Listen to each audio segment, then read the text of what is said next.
Assalamualaikum warahmatullahi wabarakatuh. Perkenalkan, nama saya Akilah Izawahyu Pramono, NIM D 400190102 dari kelas B. Di sini saya akan mempresentasikan tugas besar praktikum penggunaan motor listrik dalam industri, yaitu tentang kendali motor industri 3 fasa.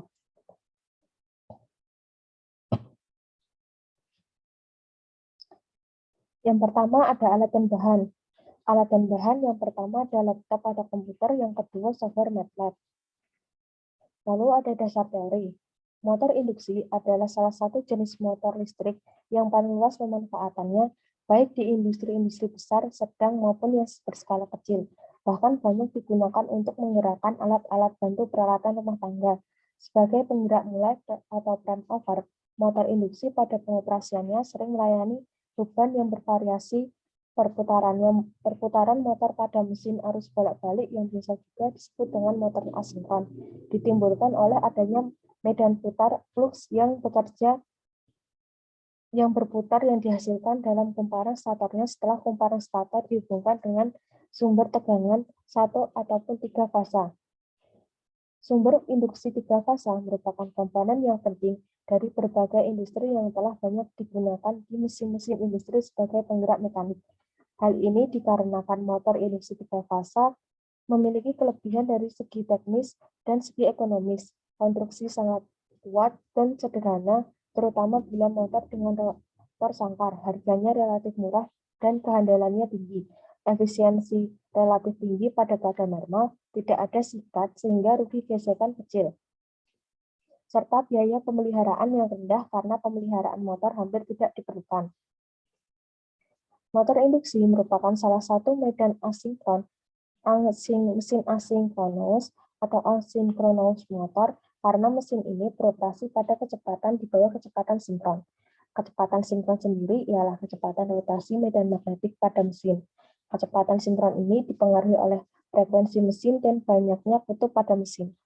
Motor induksi selalu berputar di bawah kecepatan sinkron karena medan magnet yang terbangkitkan pada stator akan menghasilkan flux pada rotor sehingga rotor tersebut dapat berputar. Namun, flux yang terbangkitkan pada rotor mengalami lagging dibandingkan flux yang dibangkitkan pada stator, sehingga kecepatan rotor tidak akan secepat kecepatan putaran medan magnet.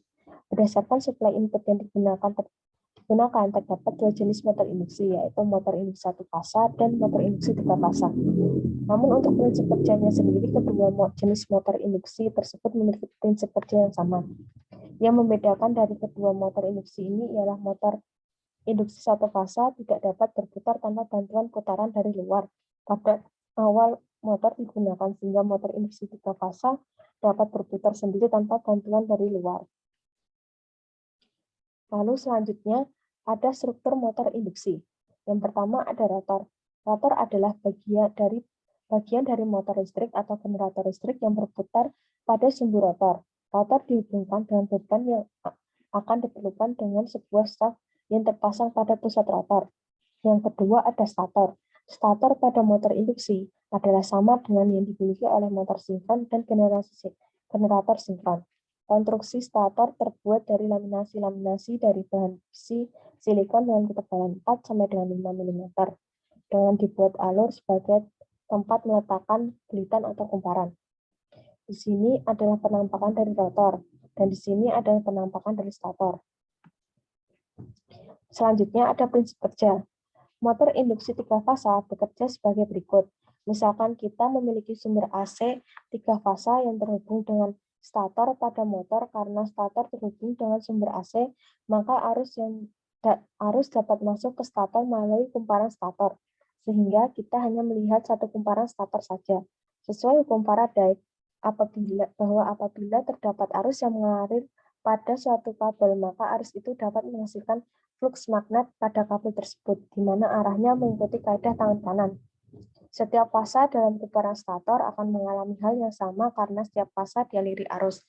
Namun besarnya flux yang dihasilkan tidak sama di setiap waktu.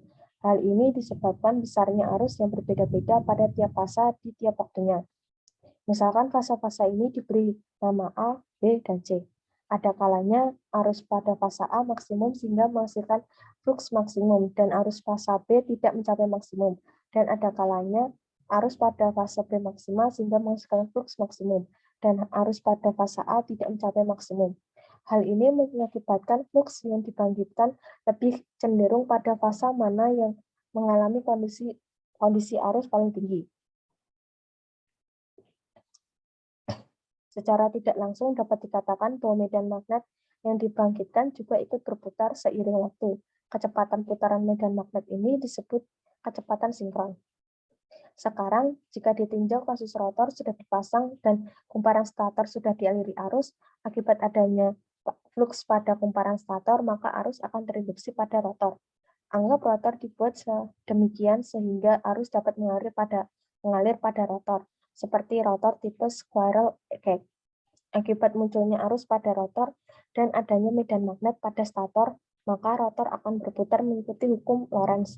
Hal yang menarik di sini adalah kecepatan putaran rotor yang tidak akan pernah mencapai kecepatan sinkron atau lebih.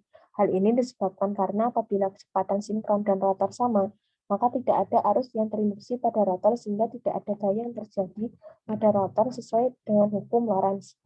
Akibat tidak ada gaya pada rotor, maka rotor jadi melambat akibat gaya-gaya kecil, seperti gaya gesek dengan sumbu rotor atau pengaruh udara. Namun saat rotor melambat, kecepatan sinkron dan kecepatan rotor jadi berbeda. Akibatnya, pada rotor akan terinduksi arus sehingga rotor mendapatkan gaya berdasarkan hukum Lorentz. Dari gaya itulah, motor dapat menambahkan kecepatan kembali.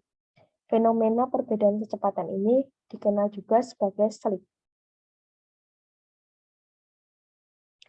Untuk selanjutnya, kita beralih ke simulasi di MATLAB.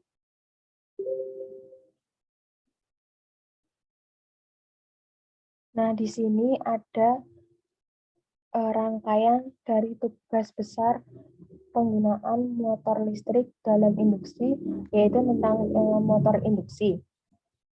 Dan di sini ada three-phase source, di sini ada asynchronous mesin, di sini ada bus selector, di sini ada power quay, dan di sini ada torsi, speed, rotor speed, dan di sini juga ada kecepatan.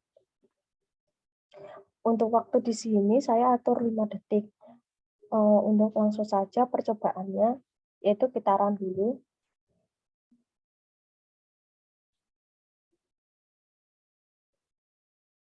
Nah, jika sudah di-run, maka akan terlihat nilai-nilai dari kecepatannya.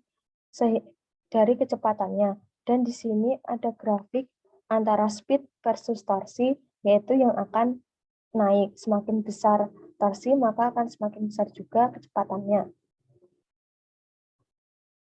Lalu kita lihat gelombang pada rotor speed, yaitu juga grafiknya naik. Untuk torsi sendiri, grafiknya juga naik. Yang speed di sini juga grafiknya naik. Ini tadi merupakan rangkaian simulasi dari rangkaian motor induksi 3 fasa.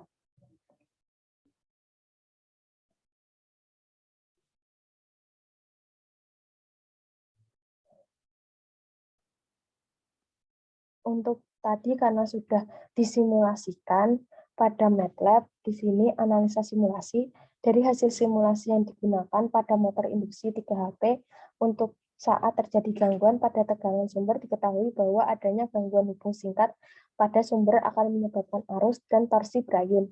Kondisi terparah terjadi pada saat gangguan 3 fasa di mana torsi dan arus akan mencapai 0 dan juga mengakibatkan pengurangan kecepatan yang paling besar, yaitu sampai mencapai 1382 rpm atau 82% dari kecepatan normal.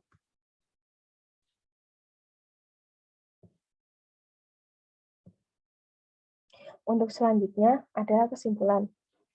Kesimpulan dari motor induksi 3 fasa sendiri yaitu yang pertama ada karakteristik unjuk kerja dari motor induksi 3 fasa dalam kondisi dinamis di mana tegangan sumber kemungkinan tidak selalu simetris. Demikian pula beban yang terpasang dapat berubah-ubah dapat disimulasikan secara baik dengan menggunakan model motor induksi dalam kerangka referensi. Yang kedua, dari analisis yang dilakukan pada motor induksi 3HP untuk berbagai metode starting, diketahui bahwa masing-masing metode starting akan menghasilkan karakteristik arus, torsi, serta kecepatan yang berbeda-beda. Yang pertama, ada metode starting dengan primary resistor menarik arus starting paling kecil dibandingkan dengan metode starting yang lain, yakni 57,56 ampere atau 57% dari arus yang ditarik saat motor starting secara dol. Metode starting yang kedua adalah metode starting dengan primary resistor akan menghasilkan torsi awal yang paling kecil, yaitu sebesar 36,35 Nm atau 28,92% dari torsi awal yang dihasilkan saat motor starting secara dol. Metode starting dengan autotrafo memerlukan waktu yang lebih sedikit untuk mencapai kecepatan normal dibandingkan dengan metode starting dengan primary resistor, yaitu selama 0,9 detik atau 1,5 kali lebih lama jika dibandingkan dengan saat motor starting secara dol. Dol di sini yaitu secara direct online. Sekian presentasi yang bisa saya sampaikan. Kurang lebihnya mohon maaf. Wassalamualaikum warahmatullahi wabarakatuh.